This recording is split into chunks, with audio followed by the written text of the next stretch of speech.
Hi guys, எல்லாரும் எப்படி இருக்கீங்க? ப்ரீவியஸ் vlogsலாம் பார்த்துருந்தீங்கன்னா தெரிஞ்சிருக்கும். கிச்சனை ஃபுல்லாகவே மேக் ஓவர் பண்ணிட்டு இருந்தேன். அப்போ இந்த பாத்திரத்தெல்லாம் எடுத்து வாஷ் பண்ணி வச்சுருந்தேன். ஸோ அந்த எம்டி ஸ்லாப்பில் பெயிண்ட்லாம் அடித்து நல்லா காய வச்சுட்டு இருந்தேன். அதில் இந்த பாத்திரத்தெல்லாம் அடிக்கிடலான்னு சொல்லிட்டு எல்லாத்தையும் எடுத்துகிட்டு இருந்தேன். நம்ம கிச்சனெல்லாம் வேறு ஏதாவது மேக் ஓவர் பண்ணுறோன்னா கூட ஒரே நாளில் க்ளீன் பண்ணி எல்லாமே அரேஞ்ச் பண்ணி வைக்க முடியாது. பார்க்குறதுக்கு தான் கிச்சன் ரூம்லாம் சின்னதாக இருக்கிற மாதிரி இருக்கும். ஆனால் நம்ம அதில் மேக் ஓவர் பண்ணுறோம், க்ளீன் பண்ணுறோன்னா அது முடியவே முடியாது, போயிட்டே இருக்கும். ஒரு 2 days ஆகுது. எனக்கு மேக் ஓவர் பண்ணுறதுக்கு 2 weeks கிட்ட ஆயிடுச்சு. ஏன்னா ஆர்டர் பண்ணதெல்லாம் வர லேட் ஆயிடுச்சு. ஸோ திருப்பியும் ஆர்டர் பண்ணி வாங்கி திருப்பியும் மேக் ஓவர் பண்ணுறதுக்கே 2 weeks ஆயிடுச்சு. அதுக்கப்புறம் தான் இந்த ஸ்லாப்பே லாஸ்ட்டாக நான் க்ளீன் பண்ணுறேன். ஸோ அது பெயிண்ட் பண்ணி விட்டனால அது காயறதுக்கும் கொஞ்சம் 2 நாள் விட்டுட்டேன். அதுக்கப்புறம் இந்த பாத்திரத்தெல்லாம் போய் அதில் அடுக்கிட்டு இருந்தேன். ஸோ இதுக்கப்புறம் என்ன வேலை இருக்குன்னா, ஸ்பூன் ஸ்டாண்ட் நான் வாங்கி வச்சுருக்கேன். அது மட்டும் இன்னும் வாலில் அட்டாச் பண்ணணும். அதோட மேக் ஓவர் முடிஞ்ச மாதிரி தான், வேறு எதுவும் இல்லை. வேறு கிறிஸ்மஸ் டைம்னால இந்த வேலையை சீக்கிரமாகவும் முடிக்கவில்லை. சர்ச்சில் வர ஃபங்க்ஷன்ஸ், அதுக்கப்புறம் அங்கங்கே ஷாப்பிங் போகிறது, இது மாதிரி வேலைலாம் இருந்தது. ஸோ அதையும் பார்த்துட்டு கிச்சனையும் க்ளீன் பண்ணி மேக் ஓவர் பண்ணுறதுக்கு கொஞ்சம் நாள் எடுத்துக்கிச்சு. ஸோ எங்கள் கிச்சன் பார்க்குறதுக்கு தான் சின்னது, ஆனால் மேக் ஓவர் பண்ணுறதுக்கு கொஞ்சம் நாள் இழுத்துருச்சு தான். அப்புறம் அந்த ஆயில் டிஸ்பென்சர், அந்த அனிமல்ஸ் பார்ட், அதெல்லாம் கொஞ்சம் பார்த்து வாங்கினேன். எதை வச்சா இன்னும் கிச்சனுக்கு நல்லாயிருக்கும் அப்படின்னு சொல்லிட்டு தான் வாங்கினேன். ஏன்னா கிச்சனுக்குள்ளே நம்மளுக்கு போகும்போதே இது மாதிரி பார்க்குறதுக்கு நல்லா இருந்தாலே நம்மளுக்கு குக் பண்ணுறதுக்கு நல்லா இன்ட்ரெஸ்ட்டாக இருக்கும். போனோடனே ஐயோ என்னடா அப்படின்லாம் நம்மளுக்கு தோணாது. அதுக்காக கொஞ்சம் மேக் ஓவர் பண்ணேன். அப்போ தான் நல்லாயிருக்கும். அதுக்காக அப்புறம் நான் சொன்னேன்ல ஸ்பூன் ஸ்டாண்ட், இதுதான் வாங்கியிருந்தேன். நான் பல்லாவரத்தில் தான் வாங்கியிருந்தேன். ஸோ ஆன்லைனில் இது ஆர்டர் பண்ணலை. ஸோ இந்த வாலில் தான், இந்த இடத்துல தான் இந்த ஸ்பூன் ஸ்டாண்ட் மாட்டலான் இருக்கேன். வேறு எங்கேயுமே பிளேஸ் இல்லை, இதான் எம்டியாக இருக்குது. ஸோ இந்த 2 ஸ்டாண்டு வாங்கியிருக்கேன். இது அப்புறமா அப்பா எனக்கு ரெடி பண்ணி தரேன்னு சொல்லியிருக்காங்க. இது ஆணிலாம் இல்லை. ஸோ அதெல்லாம் வாங்கினதுக்கு அப்புறம் தான். அப்புறம் இந்த ஸ்லாப்பை ஃபுல்லாகவே ரெடி பண்ணிட்டேன் இருக்கிற திங்ஸ் வச்சுட்டு. அதுக்கப்புறம் இந்த ஸ்பூன்லாம் வேளாங்கண்ணி போகும்போது அம்மா வாங்கி வச்சுருந்தாங்க. ஸோ இப்போ தான் அதை வெளியே எடுக்கிறேன். வெளியே எடுத்து இந்த உட்டன் ஸ்பூன் ஸ்டாண்டில் எல்லாத்தையும் வைக்கிறேன். ஏன்னா ஸ்பூன்லாம் எங்கே போகுதுன்னே தெரியாது. அந்த குட்டி ஸ்பூன்லாம் மட்டும் ஏனே தெரியாது. இல்லை எங்கள் வீட்டில் மட்டும் தான் அப்படி இருக்கா, இல்லை எல்லார் வீட்லேயும் அப்படி தான் இருக்கான்னு தெரியல. இப்போ இவ்வளோ ஸ்பூன் எடுத்து வைக்கிறேன். இன்னும் கொஞ்ச நாள் கழித்து பார்த்தீங்கன்னா இந்த ஸ்பூனே இருக்காது, எங்கேயாவது மிஸ் ஆயிரும். அப்புறம் திருப்பியும் வாங்கி திருப்பியும் வைக்க வேண்டியதான். அப்புறம் சண்டே அப்பா அண்ணா எல்லாருமே வீட்டில் இருக்கனால பட்டர் சிக்கன் பண்ணலான்னு சொல்லிட்டு சூப்பர் மார்க்கெட்டில் போய் பட்டர் வாங்கிட்டு அப்புறம் வர வழியில் சிக்கன் வாங்கிட்டு வந்திருந்தேன். ஸோ அதுக்கு ஃபர்ஸ்ட் ஈஸ்ட் ஆக்டிவேட் பண்ணிட்டேன். ஈஸ்ட் நானும் கடையில் தான் வாங்கியிருந்தேன்.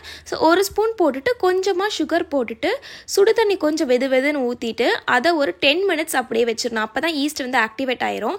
ஈஸ்ட் உங்கள்கிட்ட இல்லைன்னா கூட பிரச்சனை இல்லை. தயிர், பேக்கிங் சோடா, பேக்கிங் பவுடர், இதை மைதா மாவில் பிசைஞ்சு நம்ம எடுத்துனா கூட நம்மளுக்கு மாவு நல்லா சாஃப்டாக தான் கிடைக்கும். இதை வச்சு கூட நம்ம நான் ரெடி பண்ணிக்கலாம்.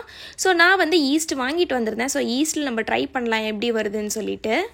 மாவு ஈவினிங்கே ரெடி பண்ணிடலான்னு சொல்லிட்டு பண்ணிகிட்டு இருந்தேன். ஏன்னா மாவு ரெடி பண்ணிவிட்டு ஒரு 2 hours விட்டுறணும். அப்போ தான் நான் நல்லா சாஃப்டாக வரும். ஸோ அந்த கேப்பில் அப்பாவுக்கும் அம்மாவுக்கும் டீ போட்டு கொடுத்துட்டேன். அப்புறம் இன்றைக்கி 31 December 2024. இன்றைக்கி எனக்கு ரொம்ப ஸ்பெஷல் டே. என்ன ஸ்பெஷல் டேன்னு வீடியோ லாஸ்ட் வரை பாருங்கள், நான் கண்டிப்பாக சொல்கிறேன்.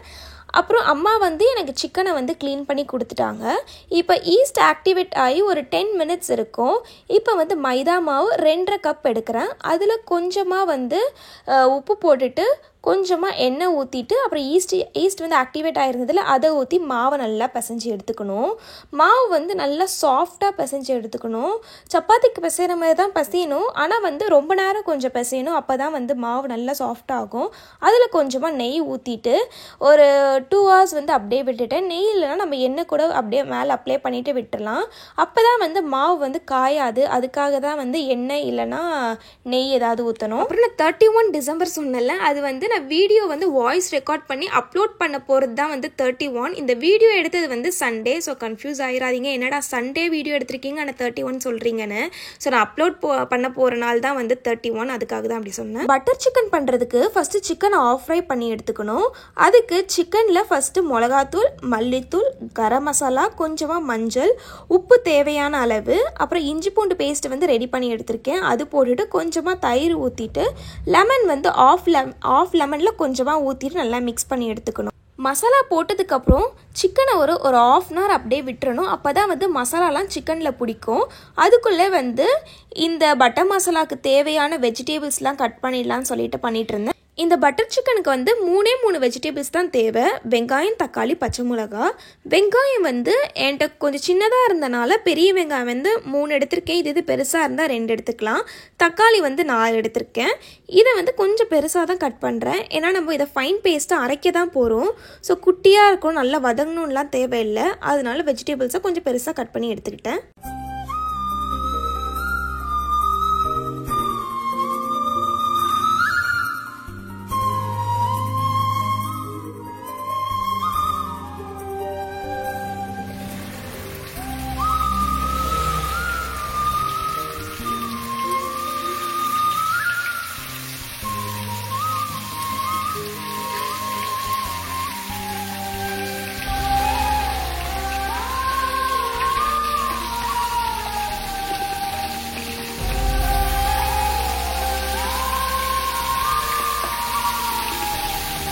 தக்காளி வெங்காயம்லாம் கட் பண்ணதுக்கப்புறம் சிக்கனை ஆஃப் ஃப்ரை பண்ணி எடுத்துக்கலாம். ரொம்ப வந்து ஃப்ரை பண்ணணும்லாம் அவசியம் இல்லை. ஏன்னா இதை வந்து நம்ம பட்டர் சிக்கனில் தான் போட போகிறோம். அதுக்கப்புறம் கொஞ்சமாக வேகும். ஸோ சிக்கன் வந்து கொஞ்சமாக வெந்தால் போதும். ஆஃப் ஃப்ரை பண்ணி எடுத்துக்கிட்டேன். அப்புறம் இதே பேனில் நம்ம பட்டர் சிக்கன் பண்ணிடலாம். இதில் ஆயில் நிறையா இருந்தனால பாதி ஆயில் எடுத்துட்டு இதில் பட்டர் போட்டுட்டு அதுக்கப்புறம் நம்ம அந்த கிரேவிலாம் பண்ணிடலாம். அப்புறம் சிக்கன் ஃப்ரை பண்ண ஆயிலில் கொஞ்சமாக பட்டர் போட்டுட்டு அப்புறம் கட் பண்ணி வச்சுருந்த வெங்காயத்தை போட்டுட்டு நல்லா வதக்கிடணும். வெங்காயம் கொஞ்சம் நல்லா வதங்கினதுக்கப்புறம் இஞ்சி பூண்டு பேஸ்ட்டு வந்து ரெடி பண்ணி வச்சுருந்தேன். ஸோ அதை வந்து 1 ஸ்பூன் போட்டு வதக்கணும். அப்புறம் தக்காளி அப்புறம் மிளகா வந்து 2 கட் பண்ணி வச்சுருந்தேன். அதை போட்டு நல்லா வதக்கி எடுத்துடணும். தக்காளி வதங்கினதுக்கப்புறம் மசாலாஸ் ஆட் பண்ணணும். மிளகாத்தூள், மல்லித்தூள், கரம் மசாலா, மஞ்சள், இது 4 தான் போடுறேன். ஸோ நான் வந்து உப்பு வந்து போடல. ஏன்னா பட்டர் வந்து நான் போடும் போதே சால்டட் பட்டர் தான் நான் வாங்கியிருந்தேன். அதனால் உப்பு போடல. லாஸ்ட்டாக 10 முந்திரி போட்டுட்டு அப்புறம் ஸ்டவ் ஆஃப் பண்ணிடணும்.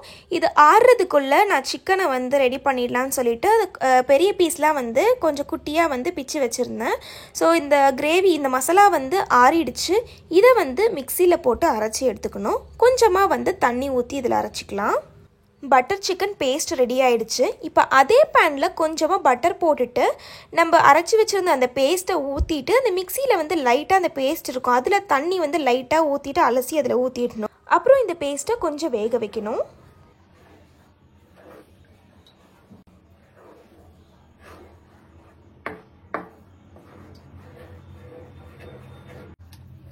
கிரேவி லைட்டாக கொதிச்சு வரும்போது இந்த சிக்கன் ஃப்ரை பண்ணி வச்சுருந்தேன்ல அதை போட்டு மிக்ஸ் பண்ணிடணும். இப்போ வந்து நம்ம ரொம்ப சிம்மில் வச்சு தான் இதை வேக வைக்கணும். அப்புறம் ஃப்ரெஷ் க்ரீம் வந்து கொஞ்சமாக போடுறேன். ஃப்ரெஷ் க்ரீம் போட்டால் வந்து டேஸ்ட் கொஞ்சம் நல்லாயிருக்கும்.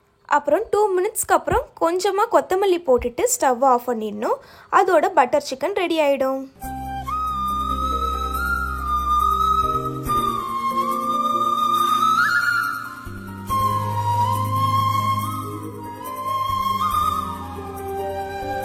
இதுக்கப்புறம் நான் செய்ய வேண்டியதா, சிங்கில் உள்ள பாத்திரத்தெல்லாம் வாஷ் பண்ணிடலான்னு சொல்லி பண்ணிகிட்டு இருந்தேன். அப்புறமா வந்து வாஷ் பண்ணால் நிறைய பாத்திரம் ஆயிரும். ஸோ பாத்திரத்தை வாஷ் பண்ணிவிட்டு நான் செய்ய ஆரம்பித்தேன். குட்டியாக மாவை உருண்டை பிடிச்சிட்டு அப்புறம் சப்பாத்தி உருட்டுற பலகையில் வந்து ஸ்ட்ரைட்டாக வந்து மாவை விரித்து எடுத்துக்கிட்டேன். நம்மளுக்கு வந்து எந்த ஷேப்பில் இல்லை, ரவுண்டாக உங்களுக்கு நான் வேணா கூட நம்ம ரவுண்டாக வந்து அதை விரித்து எடுத்துக்கலாம். இப்போ வந்து சப்பாத்திக்கல்லில் கொஞ்சமாக பட்டர் ஊற்றிட்டு நான் வேக வச்சு எடுத்துக்கிட்டேன். ஸோ கார்லிக் நான் பண்ணலான்னு சொல்லிட்டு கொஞ்சமாக பூண்டை வந்து குட்டி குட்டியாக கட் பண்ணி வச்சுருந்தேன். அதை போட்டுட்டு கொஞ்சமாக மேலே வந்து கொத்தமல்லி போட்டுட்டு சப்பாத்தி பலகையில் வச்சு இப்படி விரித்து எடுத்துக்கிட்டேன். அதுக்கப்புறம் வந்து நான் அதே மாதிரி பட்டர் போட்டு நான் வேக வச்சு எடுத்துக்கிட்டேன். ஸோ கார்லிக் கொஞ்சம் அதிகமாக போட்டால் கார்லிக் ஃப்ளேவர் வரும். அவ்வளோதான், அதான் வந்து கார்லிக் நான் சொல்லுவாங்க. நான் செஞ்ச கையோட அப்படியே கிச்சனில் வந்து கொஞ்சம் மாவாக அப்படியே இருக்கும். நானுக்கு வந்து ரெடி அந்த உருட்டின மாவெல்லாம். ஸோ அதை வந்து அப்படியே க்ளீன் பண்ணி எடுத்துக்கிட்டேன். ஸோ அதை அப்படியே விட்டுட்டோன்னா வந்து அப்புறம் சோம்பேறி ஆயிரும். ஸோ இதை க்ளீன் பண்ணதுக்கப்புறம் அதுக்கப்புறம் நைட் டின்னர் வந்து சாப்பிட்டோம். அப்புறம் ஈஸ்ட், பட்டர், ஃப்ரெஷ் க்ரீம் இது 3ம் இல்லாமல் கூட நம்ம வீட்டில் இருக்க பொருள் வச்சு கூட நான் வித் பட்டர் சிக்கன் ரெடி பண்ணிக்கலாம். ஈஸ்ட்டுக்கு பதிலாக மாவில் வந்து தயிர், பேக்கிங் சோடா, பேக்கிங் பவுடர் இது 3 போட்டு மாவை பிசைஞ்சு எடுத்துக்கலாம். அப்புறம் பட்டருக்கு பதிலாக நெய் யூஸ் பண்ணிக்கலாம். அதுக்கப்புறம் ஃப்ரெஷ் க்ரீமுக்கு பதிலாக நம்ம பால் காய்ச்சும் போது மேலே வந்து ஏடு வரும், அதை எடுத்து வச்சு நல்லா பீட் பண்ணிவிட்டு அதை க்ரீமாக நம்ம ரெடி பண்ணி லாஸ்ட்டாக வந்து பட்டர் சிக்கனில் அதை போட்டுக்கலாம். ஸோ நம்ம வீட்டில் இருக்க பொருள் வச்சு கூட நம்ம நான் வித் பட்டர் சிக்கன் ரெடி பண்ணிக்கலாம். டின்னர் சாப்பிட்டதுக்கப்புறம் அப்பாவோட ஃப்ரெண்டு வீட்டில் வந்து கிரிப் ரெடி பண்ணியிருந்தாங்க. சரி அதை போய் பார்த்துட்டு வரலான்னு சொல்லிட்டு போயிருந்தோம். வருஷம் போய் பார்ப்போம். இந்த டைம் வந்து லேட் ஆகிடுச்சு. கிறிஸ்மஸ் முடிஞ்சு சண்டே தான் போய் பார்த்தோம். ஸோ சூப்பராக இருந்தது. அழகாக வந்து ரெடி பண்ணியிருந்தாங்க. பார்த்தாலே உங்களுக்கு தெரிஞ்சிருக்கும். அப்புறம் ஸ்டோரேஜ் கண்டெய்னர் வச்சுருந்து அந்த கண்ணாடி கிளாஸை வந்து க்ளீன் பண்ணிடலான்னு சொல்லிட்டு நைட்டு பண்ணிகிட்டு இருந்தேன். ஸோ அது மேலே வந்து ரொம்ப ஒரு மாதிரி ஆயிடுச்சு, டஸ்ட்டெல்லாம் பட்டு. ஸோ அதை க்ளீன் பண்ணிட்டு அந்த பாக்ஸ் மேலே வந்து டஸ்ட்டாக இருந்தது, அதை தொடச்சி க்ளீன் பண்ணி வச்சுட்டேன். 31 டிசம்பர் எனக்கு ரொம்ப ஸ்பெஷல் டேன்னு சொல்லிட்டு வீடியோ ஸ்டார்டிங்லேயே சொல்லியிருப்பேன். ஏன்னா வந்து யூடியூப் சேனல் ஸ்டார்ட் பண்ணி கரெக்டாக 1 இயர் கம்ப்ளீட் ஆகுது. போன இயர் டிசம்பர் 31, 2024 தான் வந்து நம்ம சேனலோட ஃபர்ஸ்ட் வீடியோ வந்து நான் அப்லோட் பண்ணுறேன். ஸோ அதுக்கப்புறம் இன்றைக்கி எப்படியாவது வீடியோ அப்லோட் பண்ணிடணும், ஏன்னா வந்து 31 டிசம்பர் போன இயர் அப்லோட் பண்ணேன். ஸோ இன்றைக்கோ பண்ணிடணும்னு சொல்லிட்டு தான் இன்றைக்கி நான் வாய்ஸ் ரெக்கார்ட் பண்ணி பண்ணிகிட்ருக்கேன். ஸோ இன்றைக்கி வந்து எனக்கு ரொம்ப ரொம்ப ஸ்பெஷல் டே. ஸோ நீங்கள் வந்து இவ்வளோ லவ் அண்ட் சப்போர்ட் கொடுத்தனால தான் வந்து நான் இவ்வளோ தூரம் வந்திருக்கேன். ஸோ 1K ஃபாலோவர்ஸ் தான் நான் வரும்னு எக்ஸ்பெக்ட் கூட பண்ணல. ஆனால் ரொம்ப ஆசையாக இருக்கும் எப்போது நான் வந்து 1K வந்து க்ராஸ் பண்ணுவேன்னு. அது மாதிரி வந்து நான் 1K க்ராஸ் பண்ணிட்டேன். அதுக்கு வந்து ரொம்ப ரொம்ப தேங்க்யூ. ஸோ இதே மாதிரி உங்களோட லவ் அண்ட் சப்போர்ட் எப்போவுமே கொடுங்க.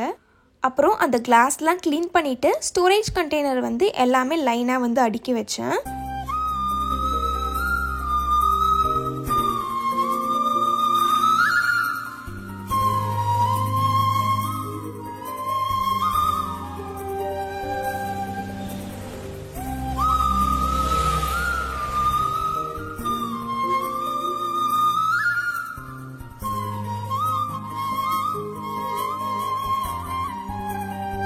அப்புறம் தண்ணியில் வச்சுருந்த மணி பிளான்ட்டுக்கு எல்லாமே தண்ணி வந்து சேஞ்ச் பண்ணேன். இது வீக்லி ஒன்ஸ் வந்து நம்ம சேஞ்ச் பண்ணோம்.